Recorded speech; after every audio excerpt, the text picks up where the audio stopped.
আর সমাপতিত অসমাপতিত বিষয়টা কি? আমি যদি এই যে আমার হাতটা যদি এইভাবে রাখি এটাকে বলে সমাপতিত, মানে প্রত্যেকটা আঙ্গুল, এই যে বৈর আঙ্গুল কায়াঙ্গুল একটা আরেকটার উপরে হচ্ছে। বাট আমি যদি হাতটা এইভাবে রাখি, বাট তাইলে কিন্তু আমার এই যে কায়াঙ্গুলের উপরে কিন্তু বৈর আঙ্গুলটা পড়তেছে। তাহলে এই ব্যাপারটাকে বলা হয় অসমপাতিত। আইসোমারিজম মানে সমানুতা, জৈব যৌগের একটি খুবই গুরুত্বপূর্ণ একটা টপিকস। তো এই আইসোমারিজম প্রথমে যেই প্রকারভেদগুলো করছে এইচএসসিতে বা সমানুতাকে দুই ভাগে ভাগ করা হয়েছে। একটা হচ্ছে গাঠনিক সমানুতা আর একটা হচ্ছে স্ট্যারিও সমানুতা।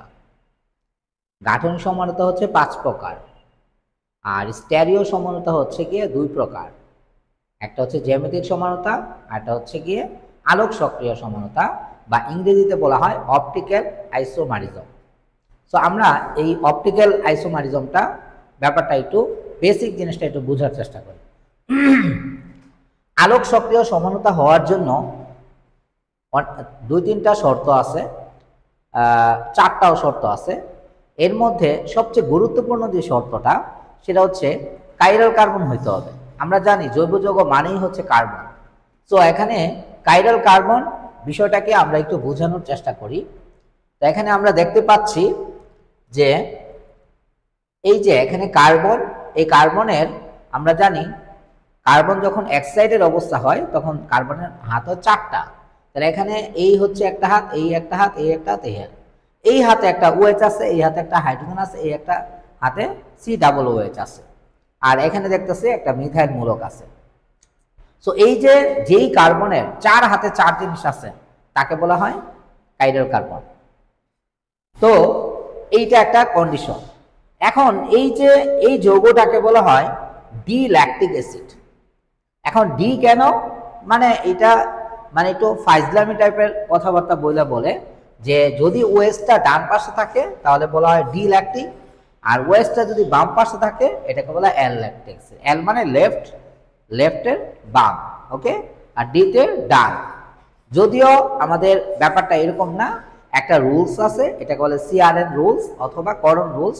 এই রুলসের মাধ্যমে আসলে আমরা কোনটা ডি ল্যাকটিক কোনটা এল ল্যাকটিক অ্যাসিড সেটা আমরা বুঝতে পারি।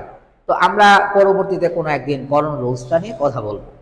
তো এখন এই যে এই জিনিসটাকে আমরা যখন আয়নার সামনে রাখবো তখন আয়নার ভিতরে আমাদের এরকম একটা প্রতিবিম্ব তৈরি হবে। দ্যাট মিনস এই ওএসটা এই পাশে চলে আসবে বাকিটা। তো এই যে এখানে মাঝখানে হচ্ছে তোমার এখানে একটা মানে মিরর রাখলে আরেকটা ভিন্ন কনফিগারেশনের একটা যৌগ তৈরি হচ্ছে। এখন ভিন্ন কনফিগারেশন তৈরি হওয়ার কারণে আমাদের এইটা দিয়ে একটা জিনিস, এইটা একটা জিনিস, এটা আরেকটা ভিন্ন আরেকটা জিনিস।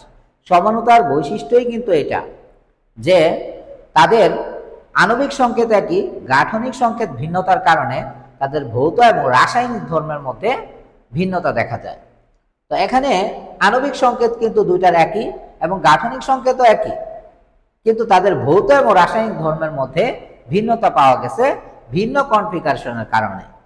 এই জন্য তারা হচ্ছে পারস্পরিক অপটিক্যাল আইসোমারিজম অথবা আলোক সক্রিয় সমানুতা প্রদর্শন করে।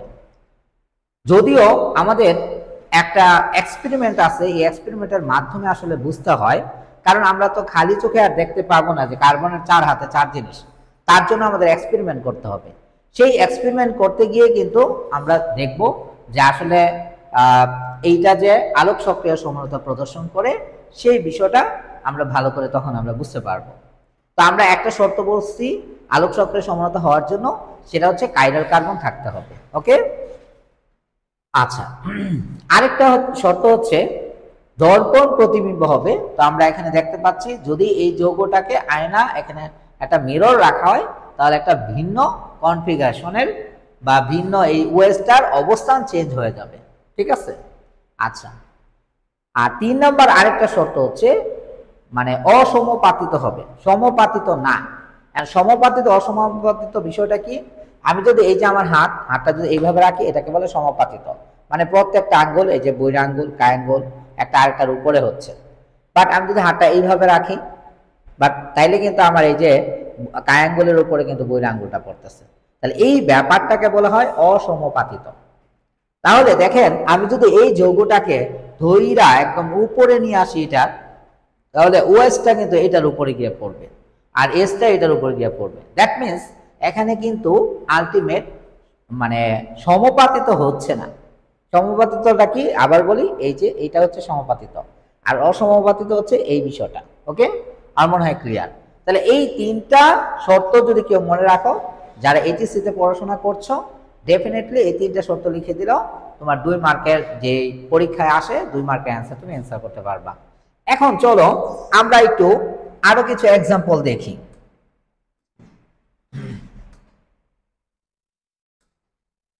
এখানে আরেকটা জিনিস দেখতে পাচ্ছ যে এই কার্বনের কালারফুল, এখানে একটা ক্লোরিন আছে, একটা হাইড্রোজেন, ফ্লোরিন এবং ব্রোমিন। সো 4 হাতে 4 জিনিস আছে, ডেফিনেটলি এটা একটা কাইরাল কার্বন। এবং এইটার মাঝখানে যখন একটা মিরর রাখা হবে তখন কিন্তু ডেফিনেটলি একটা ভিন্ন কনফিগারেশনের একটা চিত্র দেখা যাবে এবং যাদের মধ্যে একটা অপটিক্যাল আইসোমারিজম দেখা যাবে। ওকে, যদিও আমাদের এখানে আরো কিছু এক্সটেনশন নলেজ আছে, আমি একদম রুট লেভেলের কথাগুলো বলতেছি, প্রাথমিক অপটিক্যাল আইসোমারিজমের একেবারে প্রাথমিক লেভেলের কথাগুলো বলতেছি। এখানেও দেখা যাচ্ছে যে দুইটা কম্পাউন্ড, এই দুইটা কম্পাউন্ডের মাঝখানে যখন আমাদের এরকম একটা মিরর রাখা হয়েছে, আমাদের দুইটা ভিন্ন কনফিগারেশন দেখা যাচ্ছে। তো দুইটা ভিন্ন কনফিগারেশনের উপর এখানে একটা জিনিস মনে রাখতে হবে, অপটিক্যাল আইসোমারিজমের ক্ষেত্রে তাদের কিন্তু আসলে এই গাঠনিক সংকেত এবং আণবিক সংকেত দুইটাই কিন্তু সেম, বাট তাদের ভিন্ন কনফিগারেশন। মানে যখন একটা দর্পণের সামনে রাখা হচ্ছে একটা যৌগকে, একটা কম্পাউন্ডকে, তখন একটা ভিন্ন কনফিগারেশন দেখা যাচ্ছে। আর ভিন্ন কনফিগারেশন দেখা গেলেই যে সেটা কি বলে আলোক সক্রিয় সমানতা বা এটাতে সমানতা প্রদর্শন বিষয়টা এরকম না। ভিন্ন কনফিগারেশন দেখার পরে তাদের মধ্যে দুইটা জিনিস চেঞ্জ মানে ভিন্ন হইতে হবে, একটা ভৌত ধর্ম, একটা হচ্ছে রাসায়নিক ধর্ম। ওকে, সো আমরা আরো একটা এক্সাম্পল দেখাই। আমার মনে হয় যে এই এক্সাম্পলটা দেখলে আমাদের এখানে যারা শিক্ষার্থী আছে তারা আরো বেশি বেটার ফিল করবে। ওকে, সো এখানে একটা কাইরাল কার্বন দেখা যাচ্ছে এবং এখানে এই যে মিরর টাইপের কিছু একটা রাখা আছে এবং দুইটা ভিন্ন কম্পাউন্ড। একটু আগে আমরা যে কম্পাউন্ডটা দেখলাম সেই কম্পাউন্ডটা, এখানেও এই দুইটার মধ্যে একটা অপটিক্যাল আইসোমারিজম ঘটছে। ওকে, আমরা আরেকটা কম্পাউন্ড নিয়ে দেখাই। এখানেও দুইটা কম্পাউন্ড, তাদের পারস্পরিক অপটিক্যাল আইসোমারিজম ঘটছে তাদের মধ্যে।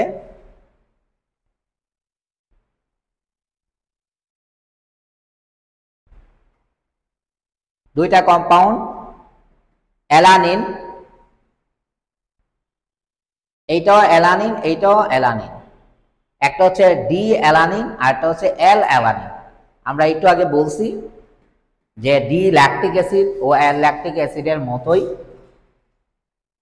ওকে, যদিও বড় হাতের ডি এবং ছোট হাতের ডি এই ক্ষেত্রে কিন্তু ভিন্ন কিছু বোঝায়। বড় হাতের ডি এবং ছোট হাতের ডি দিয়ে বেসিক্যালি কি বলে স্ট্রাকচার বোঝায়, আর ছোট হাতের যদি ডি হয়, ছোট হাতের এল যদি হয় তাহলে রোটেশন বোঝায়। তো আমরা অন্য ক্লাসে আবার এই জিনিসগুলো একটু বুঝবো। আর একটা গ্লুকোজ, আমাদের যে খুবই সুপরিচিত একটা কম্পাউন্ড গ্লুকোজ, এই হচ্ছে গ্লুকোজের স্ট্রাকচার, 3D স্ট্রাকচার। তো এইটাও সেম একই, যখন মিররের সামনে রাখা হবে তখন আমাদের এই জায়গায়ও ডি মানে ডি এবং এল এর একটা কনফিগারেশন তৈরি হবে। ঠিক আছে, এই যে এল গ্লুকোজ এবং ডি গ্লুকোজ, তো মিরর এবং তাদের ভিন্ন একটা কনফিগারেশন পাওয়া যাচ্ছে। আমরা আরো একটা কম্পাউন্ড দেখি।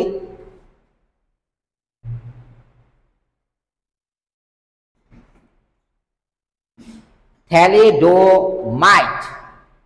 তো এইটা একটু মানে কমপ্লেক্স কম্পাউন্ড। সো এইটা হচ্ছে তার স্ট্রাকচার, 3D স্ট্রাকচার। তো ব্যাপারগুলো আসলে কত মানে কি বলে ডিপলি জিনিসগুলা নিয়ে আসলে কাজ করেছে এবং আমাদের সামনে খুবই সহজভাবে উপস্থাপন করেছে। এখন কেউ যদি চায় যে আমি খুব ইজিলি পড়াশোনা করব, আরো বেশি মানে তাড়াতাড়ি বুঝবো, আসলে এই ধরনের স্মার্ট বোর্ডের মাধ্যমে জিনিসগুলো আরো বেশি সহজে ক্লিয়ারিটি চলে আসে। আমি আরো একটা কম্পাউন্ড দেখাই যেটার মধ্যে অপটিক্যাল আইসোমারিজম ঘটেছে।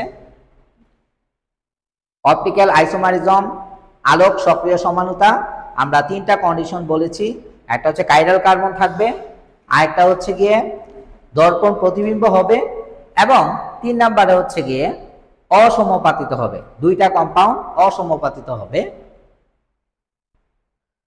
সো চমৎকার, আমরা একটা ফুল একটা অপটিক্যাল আইসোমারিজমের একটা মানে বেসিক লেভেলের কিছু নলেজ বা কিছু এক্সাম্পল দেখলাম।